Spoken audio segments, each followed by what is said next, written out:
Hello friends. Last lecture में हम लोगों ने सेक्शन 12 को डिस्कस किया था। लेक्चर में हम लोग सेक्शन 13 को डिस्कस करेंगे। सेक्शन 13 जो है बेसिकली ये बात करता है राइट और कस्टम की, क्योंकि राइट और कस्टम को लेकर के प्रोविजंस हैं वो सेक्शन 13 में दिए गए हैं। तो facts relevant when right or custom is in question. तो ऐसे कौन कौन से फैक्ट्स हैं जो रिलेवेंट होंगे जब राइट या कस्टम्स को लेकर के कोई क्वेश्चन है। तो where the question is to the existence of any right or custom, the following facts are relevant. पहला कहता है any transaction by which right or custom is in question was created, claimed, modified, recognized, asserted or denied or which was inconsistent with its existence. और B कहता है particular instance in which right or custom was claimed, recognized, exercised और in which its exercise was disputed, asserted और departed from। तो इसको हम लोग समझते हैं कि ये का मतलब क्या है पूरे सेक्शन का। सो सेक्शन 13 जो है ये बात करता है fact relevant when right or custom is question. तो अगर राइट और कस्टम, राइट है या कस्टम है कोई, वो क्वेश्चन में है, तो कौन कौन से फैक्ट ऐसे हैं जो रेलेवेंट होंगे। तो where the question is as to the existence, means यहाँ पे ये एग्जिस्टेंस की बात है कि क्या कोई राइट एग्जिस्ट करता है या कोई कस्टम जो है वो एग्जिस्ट करता है या नहीं करता है, उसको लेकर के अगर कोई भी फैक्ट दिए गए हैं तो वो रेलेवेंट होंगे कब। तो ये कहता है एनी ट्रांजेक्शन, तो यहाँ पे लिखा है कि transaction, okay, by which the right or custom, transaction by which right or custom in question, जो कि राइट क्वेश्चन जो कि राइट है या कस्टम है जो कि क्वेश्चन में है। क्वेश्चन कैसा, वॉज क्रिएटेड, कि वो कब बनाया गया, क्रिएट कब हुआ, कैसे हुआ, उसको लेकर के अगर कोई राइट या कस्टम में कोई, किसी कस्टम में या किसी राइट में है कि वो कब बना, या जहाँ पे वो क्लेम किया जाता है क्लेम्ड, या कहाँ पे उसको मॉडिफाइड किया गया, इसको लेकर के कोई क्वेश्चन है, क्या वो चीज़ रिकॉग्नाइज्ड है या नहीं, उसको लेकर के अगर कोई क्वेश्चन है, एसर्ट किया गया का एसर्टेड है, किसी ने एसर्ट किया या किसी ने डिनाइड किया, तो ये सारी अगर चीज़ें किसी राइट या कस्टम में आती हैं किसी भी ट्रांजेक्शन में, और विच इनकन्सिस्टेंट, जो कि इनकन्सिस्टेंट है इसकी एग्जिस्टेंस से, तो अगर ये सारी चीज़ें इसकी एग्जिस्टेंस में आती हैं, किसी भी ट्रांजेक्शन में आती हैं राइट और कस्टम को लेकर के, तो अगर उससे रिलेटेड कोई भी एविडेंस दिए जाएंगे तो वो रेलेवेंट है। और बी कहता है particular instance in which right or custom was claimed, recognised और एक्सरसाइज, मतलब कि ऐसे particular instances in which right or custom, जो कि राइट और कस्टम है वो क्लेम किया गया हो, या उसमें रिकोगनाइज किया गया हो, या उसमें उसका एक्सरसाइज किया गया हो, या और विन इट्स एक्सरसाइज जहाँ पे वो डिस्प्यूटेड हो या असर्ट किया गया हो या डिपार्टेड किया गया हो। ये टोटल इसकी बात करता है। तो अगर हम इसको इन डिटेल समझने में चलते हैं कि क्या है, तो सेक्शन है हमारा 13। सेक्शन 13 ये सीधा सीधा बात करता है कि फैक्ट रेलेवेंट होंगे व्हेन राइट या कस्टम वो क्वेश्चन में हो। तो कौन कौन से फैक्ट पे, तो अगर राइट की बात करें तो राइट के लिए कि वो राइट कब क्रिएट किया गया, दूसरा कि वो कब क्लेम किया गया, कोई भी ऐसा राइट कब क्लेम किया गया, इसको कब मॉडिफाई किया गया, में कोई चेंजेज हुए या कोई अमेंडमेंट हुआ तो उसको मॉडिफिकेशन में डालेंगे, उसको उसमें कब कोई चीज़ असर्ट की गई या उसमें कोई चीज़ कब डिनाइड की गई, कोई चीज़ डिनाई कब की गई, या उसको रिकॉग्नाइज कब किया गया। तो ऐसी चीज़ें राइट में और कस्टम में अगर आती हैं सेम चीज़ें, तो उससे रिलेटेड अगर कोई भी हम अगर फैक्ट लेके आते हैं और वो फैक्ट अगर इस चीज़ को बताता है कि यहाँ पे कोई राइट क्रिएट किया गया हो या क्लेम किया गया हो या मॉडिफाइड किया हो, तो वो सारी जो वो फैक्ट है वो रेलेवेंट फैक्ट होगा। तो कस्टम को लेकर के और राइट को लेकर के है। अब हम अगर यहाँ पे देखें तो सेक्शन 13 में दो वर्ड्स आते हैं। एक तो ये वर्ड आता है यहाँ पे ट्रांजेक्शन, एक वर्ड आता है यहाँ पे ट्रांजेक्शन, यूज किया गया वर्ड ट्रांजेक्शन, और दूसरा वर्ड किया गया पर्टिकुलर इंस्टेंस। तो ये दोनों जो वर्ड हैं कि एनी ट्रांजेक्शन और पर्टिकुलर इंस्टेंस, ये कहीं पे भी डिफाइन नहीं किए गए हैं इंडियन एविडेंस एक्ट में, ये दोनों वर्ड को डिफाइन नहीं किया गया है। अगर हम बात करें ट्रांजेक्शन की कि ट्रांजेक्शन क्या होता है, ट्रांजेक्शन क्या होता है, तो ट्रांजेक्शन का मतलब होता है कि डूइंग ऑफ या परफॉर्मिंग एनी बिजनेस, डूइंग या परफॉर्मिंग एनी बिजनेस, कोई बिजनेस करना या कोई मैनेजमेंट को देखना,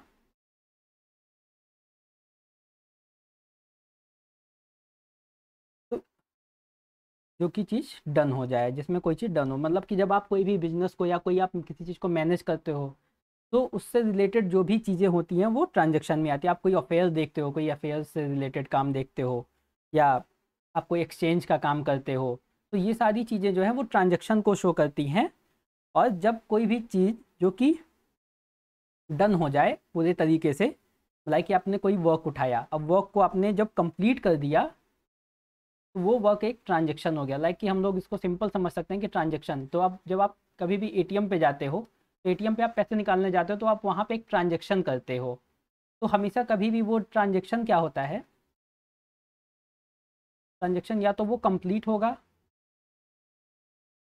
या तो वो फेल हो जाएगा। फेल कब होगा, जब आप कुछ गलत डिटेल्स डालते हो, लाइक कि आप कुछ गलत डिटेल्स डाल देते हो या आप चीज़ें करेक्टली नहीं मिल पाती हैं, तो वहाँ पे ट्रांजैक्शन फेल हो जाता है। तो ये तो हो गया कि उसमें भी आप लास्ट प्रोसीजर तक जाते हो, लाइक कि आप बीच में ही वो कभी ट्रांजैक्शन को फेल नहीं बताता है। उसी तरीके से अगर आप जब सब चीज़ें राइट एंट्री कर देते हो तो वहाँ पे जो ट्रांजैक्शन है वो कंप्लीट हो जाता है। तो मतलब कि इसका कहने का सिंपल सा ये हुआ कि जब कोई ट्रांजैक्शन कंप्लीट हो जाए तो उसको हम लोग कहते हैं, उस चीज़ उस वर्क को हम लोग ट्रांजैक्शन कह देते हैं, कोई भी बिजनेस जब वो कंप्लीट हो जाए।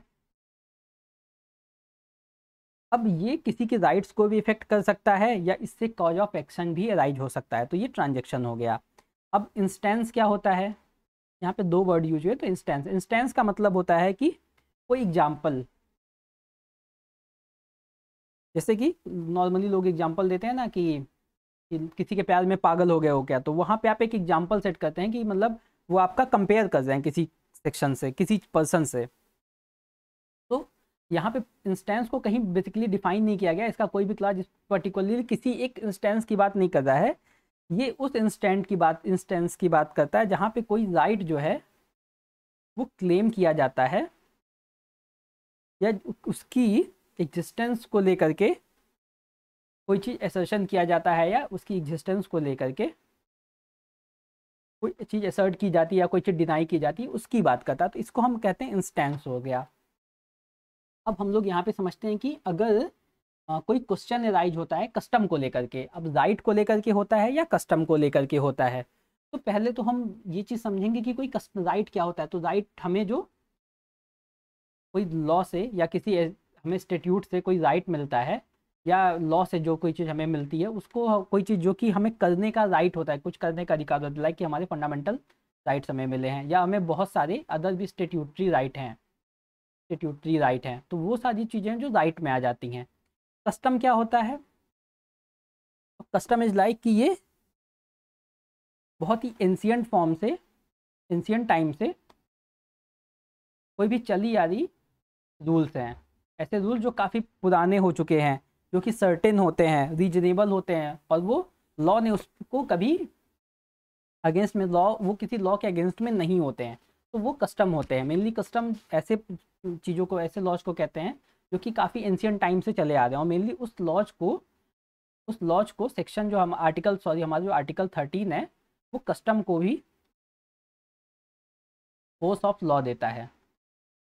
अब इस क्वेश्चन, एक कस्टम के ही ऊपर अगर क्वेश्चन राइज हो जाए कि क्या ये क्वेश्चन कब क्रिएट किया गया था, या कब ये जो कस्टम है वो क्लेम किया गया था किसी केस में या किसी फैक्ट में, या कब ये मॉडिफाई किया गया, अगर इस टाइप से रिलेटेड कोई भी चीज़ें आती हैं तो वो फैक्ट जो होंगे, वो फैक्ट अपने आप में रेलेवेंट होंगे। इसको एग्जाम्पल से समझते हैं कि एक पर्सन है ए और ये है बी, अब इनके बीच में एक यहाँ पे लैंड है, या लैंड में डिस्प्यूट है कि ये किसकी है। अब इस डिस्प्यूट में होता क्या है कि कोर्ट डिसाइड करती है कि जो एक ए ने अपना जब फैमिली पूरा चार्ट दिखाया और बी ने अपना फैमिली चार्ट दिखाया, तो ये कोर्ट ने देखा कि ए के फैमिली चार्ट में उस लैंड के रिलेटेड प्रोविजंस है वो दिए गए थे, लाइक कि उसके एंसेस्टर के पास वो लैंड थी, उस पर्टिकुलर एरिया के बारे में बताया गया था। लेकिन बी के पास जो चार्ट था उसमें ऐसा कोई नहीं था, तो यहाँ पे ये चीज़ प्रूव हो जाती है कि ये चीज़ें जो भी कोर्ट ने डिसाइड की कि ये जो लैंड है वो ए का है। अब कभी भी ये क्वेश्चन एराइज होगा इस लैंड को लेकर के, तो ए के रिगार्डिंग जो भी चीज़ें कोर्ट ने डिसीजन में दी गई थी वो एक रेलेवेंट होंगे, वो रेलेवेंट होंगे क्योंकि वो उसका राइट क्रिएट कर रहे हैं। तो राइट से रिलेटेड चीज़ें यहाँ पे क्रिएट हो रही हैं। फिर कस्टम को लेकर के सेम चीज़ हो सकती है कि मान लीजिए कोई पार्ट है इंडिया का, उस पार्ट में ये कस्टम है कि एक पर्सन है, ये पर्सन भी है, ठीक है, 2 पर्सन है। अब इनके बीच में ये है लाइक कि अगर मैरिज को लेकर के यहाँ पे कस्टम है कि यहाँ पे आप 2 मैरिज कर सकते हैं। मान लीजिए ऐसा है, ऐसा तो मेनली ऐसा कुछ है नहीं, लेकिन अगर ऐसा किसी पार्ट में कस्टम है या ऐसा लाइक कि आप मैरिज से मत लो, पाइगेमी से मत लीजिए, आप डुअल मैरिज से आप इसको यहाँ से उठा सकते हैं लाइक कि सक्सेशन से रिलेटेड, सक्सेशन से है या एडॉप्शन से रिलेटेड कोई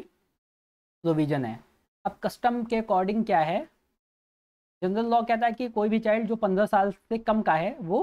अडॉप्ट किया जा सकता है। लेकिन किसी एक पर्टिकुलर एरिया में या किसी भी फैमिली में अगर कोई कस्टम चला आ रहा है कि वहाँ पे 18 साल तक का के बच्चे को भी अडॉप्ट किया गया है, तो उस क्वेश्चन को लेकर के अगर कोई क्वेश्चन है तो उससे रिलेटेड अगर कोई भी फैक्ट अगर आता है जिसमें कि ये बताया गया कि ये क्वेश्चन मतलब जो ये सेक्शन को रिलेटेड प्रोविजन है ये ऑलरेडी आए हैं इस कस्टम से रिलेटेड, कि वहाँ पे ऑलरेडी किसी 18 साल के बच्चे का हुआ है, वो आके अगर एविडेंस देता है या ऐसी चीज़ें ला के देता है तो उसको माना जाएगा कि वो एक रेलेवेंट फैक्ट है, वो एक रेलेवेंट फैक्ट में आएगा, तो वो कस्टम डिफाइन करेगा। अब ये जो सेक्शन 13 है तो इसमें आती हैं 2 चीज़ें, एक तो आता है राइट और एक आता है कस्टम। तो ये किस किस राइट को कवर करता है, तो राइट में ये प्राइवेट राइट को भी कवर करता है और पब्लिक राइट को भी कवर करता है, मतलब ये दोनों प्रकार के राइट्स की को सपोर्ट करता है। और कस्टम, कस्टम में 3 पार्ट होते हैं, एक तो होता है जनरल कस्टम,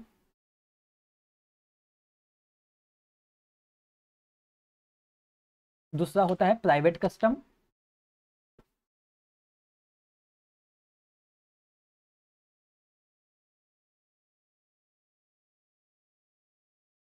तीसरा होता है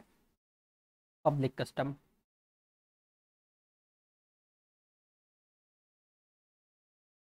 अब जनरल कस्टम क्या होता है, प्राइवेट कस्टम क्या होता है, तो प्राइवेट कस्टम वो होते हैं जो किसी स्पेसिफिक फैमिली में चले आ रहे हैं, मतलब कि एक पर्टिकुलर फैमिली में ही चलते हैं, एक पर्टिकुलर किसी पर्सन की फैमिली टू फैमिली वो वेरी करते रहते हैं। तो किसी एक पर्टिकुलर फैमिली में ही जहाँ जो कोई कस्टम चलते हैं तो उसको हम प्राइवेट कस्टम कहते हैं। पब्लिक कस्टम वो कस्टम होते हैं जो पूरे पब्लिक पे लागू होते हैं, मतलब कि जहाँ पे काफ़ी पर्सनस का एक ग्रुप होता है वहाँ पे होते हैं। और जनरल कस्टम लाइक कि एक जनरल स्पेसिफिक एरिया है, ये वहाँ पे अप्लीकेबल होते हैं। अब जो कस्टम होते हैं मेनली ये क्वेश्चन होते हैं लॉ और फैक्ट को मिला करके, इसीलिए इसको मिक्स क्वेश्चन ऑफ लॉ और फैक्ट कहा जाता है। अब इन कस्टम को लेकर के या इन राइट्स को लेकर के अगर कोई भी फैक्ट मिलता है और वो फैक्ट ऑलरेडी जैसे किसी प्रीवियस जजमेंट में आया हो या प्रीवियसली उस पर कोई डिसीजंस आए हों या कोई पर्सन है जिसने उस कस्टम को फॉलो किया है या उस कस्टम को कहीं पे इनवैलिड कर दिया गया है, अगर इससे रिलेटेड कोई भी प्रोविजंस आते हैं तो वो प्रोविजंस जो होंगे वो रेलेवेंट हो जाएंगे। कब रेलेवेंट होंगे, जब ये राइट या कस्टम अपने आप में किसी चीज़ को कवर करेगा या किसी चीज़ पे ये डिस्प्यूट में आएगा, उस केसेस में इसको किया जाएगा। फिर हम लोग समझते हैं तो एनी ट्रांजेक्शन, अब यहाँ पे आता है कि ये बात करता है कि एनी ट्रांजेक्शन जिसमें किसी भी राइट को या कस्टम को, राइट और कस्टम अब हम समझ चुके हैं, ट्रांजेक्शन मतलब कि पूरे ट्रांजेक्शन को लेकर के डील करता है जब वो बिजनेस को लेकर के, तो किसी भी राइट को या किसी भी कस्टम को जब क्वेश्चन जो वहाँ पे है क्वेश्चन क्रिएट किया जाता है वहाँ पे कि ये चीज़ क्या पहले थी या नहीं थी, या उस पर क्लेम कोई आता है, जब उस क्वेश्चन को मतलब सॉरी उस राइट को या उस कस्टम को क्लेम किया जाता है या उसमें कोई मॉडिफिकेशन आता है, उसको रिलेटेड कोई भी फैक्ट अगर आते हैं तो वो फैक्ट जो होंगे या असर्ट करते हैं या डिनाई करते हैं, तो अगर वो इनकन्सिस्टेंट हैं इसकी एग्जिस्टेंस से तो वो जो फैक्ट होंगे वो रेलेवेंट हो जाएंगे, वो सारे फैक्ट रेलेवेंट हो जाएंगे। और कोई पर्टिकुलर इंस्टेंट लाइक कि कोई एग्जांपल के थ्रू अगर वो आता है जहाँ पे ये पता चलता है कि राइट और कस्टम जो है वो क्लेम किया गया था, जिसी इंस्टेंस में अगर जहाँ पे उसको क्लेम किया गया था रीऑर्गेनाइज किया गया है या एक्सरसाइज किया गया हो, एक्सरसाइज मतलब कि वो किसी फैमिली में अगर चली आ रही है तो वो इसके एक्सरसाइज को शो करता है कि यहाँ पे ये चीज़ें पहले से चली आ रही हैं, तो वो सारी चीज़ें रेलेवेंट हो जाएंगी। ये अगर चीज़ें रेलेवेंट हो जाएंगी, अगर इसका एक्सरसाइज में कोई डिस्प्यूट आता है या उसके एसर्शन से रिलेटेड कोई प्रॉब्लम आती है, या डिपार्चर का वो कब से वो शुरू हुआ कब अंत हुआ, इस सारी चीज़ से रिलेटेड जो भी चीज़ें आती हैं वो दिया जा सकता है। अब इसको प्रूव कैसे करेंगे? लाइक ये कस्टम है तो उसको प्रूव कैसे करेंगे? अब हमें कस्टम को अगर प्रूव करना है तो प्रूव करने के क्या तरीके हैं? तो प्रूव करने के लिए क्या कर, तो प्रूव हम दो तरीके से कर सकते हैं। पहला तो by opinion of person.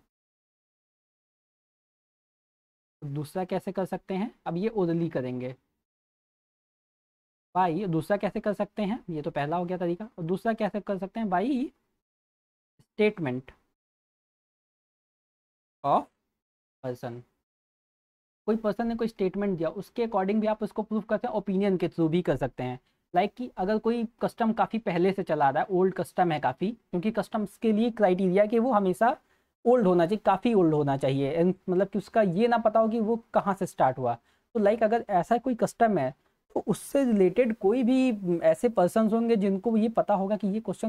Custom जो है जिस पे क्वेश्चन उठा है वो कब प्रूव हुआ। अब अगर वो पर्सन आ करके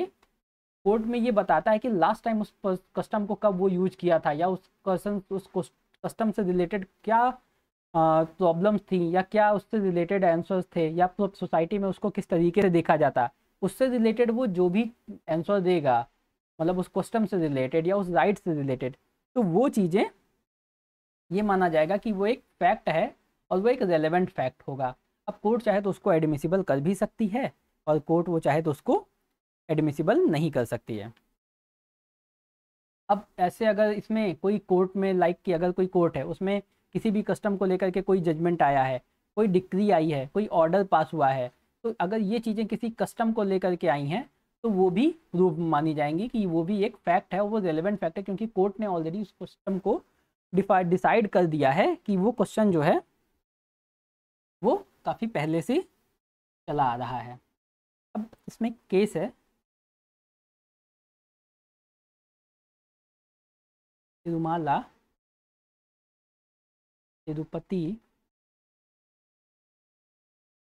स्थानम वर्सेस KM या 1998 का सुप्रीम कोर्ट का एक केस है। में हेल्ड किया गया सुप्रीम कोर्ट के through that a judgment in a dispute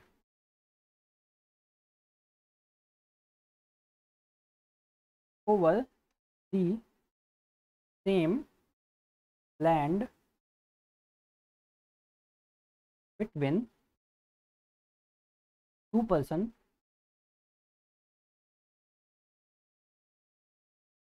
could be used by a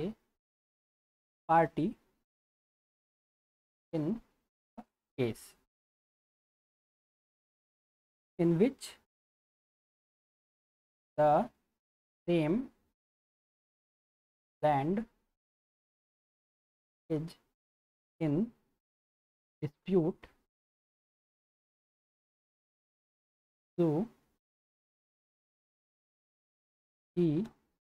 was not a party to the earlier proceeding। में हेल्ड किया गया that a judgment in a dispute over the same land between two person could be used by a party in a case in which the same land is in dispute so he was not a party to earlier proceeding। तो simply समझते हैं कि ए है और ये person B है, इनके बीच एक लैंड को लेकर के डिस्प्यूट हो जाता है। अब ए कहता है कि जो पर्टिकुलर लैंड है उसकी है, बी कहता है कि ये पर्टिकुलर लैंड उसकी है। अब जब भी ऐसे केसेस में क्या होगा कि जब भी ऐसे केसेस उठेंगे तो लाइक अब यहाँ पे ये लैंड है, अब इससे रिलेटेड जो भी डॉक्यूमेंट होंगे, अब इस डॉक्यूमेंट से रिलेटेड ये प्रोविजंस की पहले ये लैंड किसके पास थी, मतलब इसकी प्रॉपर्टी के पे ओनर कौन थे। अगर वो उन्होंने ए को सेल किया है, उससे रिलेटेड अगर डॉक्यूमेंट आते हैं या लास्टली प्रूव हो जाता है, मान लीजिए इसकी एंसेस्ट्रल लैंड है, एंसेस्ट्रल लैंड है, मतलब इसके पूर्वजों की ये संपत्ति है जो जो लैंड है, तो इसके रिकॉर्ड्स जो हैं वो ऑलरेडी उस रिकॉर्ड में इसके जो एंसेस्टर्स हैं उनका नाम होगा, लेकिन वही सेम रिकॉर्ड में बी के एंसेस्टर का नाम नहीं होगा। तो ये जिससे कि ये शोक होता है कि क्या ये जो लैंड ए की है, अगर ये प्रीवियसली कभी डिसाइड हुआ है जहाँ पे ये डिस्प्यूट में लैंड रही हो और वहाँ पे ए पार्टी ना था, उसके मान लीजिए एंसेस्टर्स हैं, उसमें कोर्ट ने डिसाइड कर दिया कि ये जो लैंड है वो ए के फादर की है, तो इस केस में क्या होगा, अगर भाई वो जब वो ये लैंड है वो ए को ट्रांसफर हो जाएगी, तो ये जो है वो एक रेलेवेंट फैक्ट होगा, ये एक रेलेवेंट फैक्ट होगा।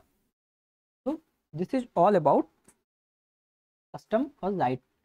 तो यहाँ पे जो भी एक इलस्ट्रेशन है इसको भी हम लोग कवर कर लेते हैं। तो यहाँ पे एक इलस्ट्रेशन है, वो कहता है एक the question is whether A has right to fishery, A के पास राइट ऑफ फिशरी है कि नहीं। अब ये क्वेश्चन है, अब ये क्वेश्चन जो है वो एक राइट को लेकर के है, राइट को लेकर के बात करता है। तो अब यहाँ पे आता है कि A deed conferring the fishery on A's ancestor. अब एक तो ए के पास एक डीड है जो कि कन्फर करती है कि जो फिशरी का राइट है वो एक एंसेस्टर के पास था, फिर a mortgage of fishery by A's father, वो एक मोर्गेज की भी डीड दिखाता है जिसमें ये बताया जाता है कि ए के जो फादर हैं उनके थ्रू उनके पास उसका मॉर्गेज था। A subsequent grant of fishery by A's father, अब ए के फादर को बाद में एक सब्सिक्वेंट ग्रांट भी मिलती है फिशरी की, इज इक्वनेबल with the mortgage particular instance in which A's father exercised the right. अब जिसमें ए के फादर का जो एक्सरसाइज किया गया राइट, और in which exercise of right was stopped, जिसमें ये पता चला कि बाद में आगे चल के इसके राइट को स्टॉप कर दिया बाई एज नाइबर, जो कि उसमें ए के नाइबर ने जब क्लेम किया उस पर अगर कोई उसको स्टॉप कर दिया जाता है, तो वो सारे फैक्ट एक रिलेवेंट फैक्ट हो जाएंगे, क्योंकि जो पॉन्ड में फिशरी का राइट है उस पर रिलेटेड ए के पास ये जजमेंट है कि वो पहले उसके इंसिडेंट में उसके इंसेस्टर्स की थी, उसके पास उनके पास राइट था डीड, फिर बाद में वो मोर्गेज की गई, बाद में मोर्गेज पे अलग से सब्सिक्वेंट ग्रांट मिला। तो ये सारी चीज़ें ना वो एक रेलेवेंट फैक्ट में आ जाती हैं, वो एक रेलेवेंट फैक्ट करती हैं, और ये सारे फैक्ट अगर रेलेवेंट है तो वो सेक्शन 13 को कवर करते हैं। अब जब हम सेक्शन 13 को पढ़ते हैं तो यहाँ पे सेक्शन 13 को पढ़ते वक्त हम यहाँ पे इसके साथ कुछ सेक्शंस और हैं जिसको हम रीड विथ करते हैं। रीड विथ हम किसको करेंगे, 32 का सब क्लॉज 4, 32 का सब क्लॉज 7, साथ ही साथ हम इसमें रीड विथ करते हैं सेक्शन 48 एविडेंस एक्ट को। तो ये जब इसके साथ हम इन सारे सेक्शंस को भी रीड विथ करते हैं जब हम कस्टम को पढ़ते हैं, मेनली इसमें रिलेटेड क्वेश्चंस भी आते हैं कि कौन सा कस्टम से रिलेटेड नहीं है, तो कस्टम को रिलेटेड हम जब भी पढ़ेंगे तो वहाँ पे सेक्शन 13 के साथ हम 32 सब क्लॉज 4, 32 सब क्लॉज 7 और 48 इसको साथ में कवर करते हुए चलेंगे। तो कस्टम के लिए कस्टम में बस इतना है कि उसकी रेलिवेंसी को लेकर के, अगर इसमें आपको कोई प्रॉब्लम है तो आप हमें और लाइव पेज पे मैसेज कर सकते हैं इंस्टाग्राम पे। Thank you.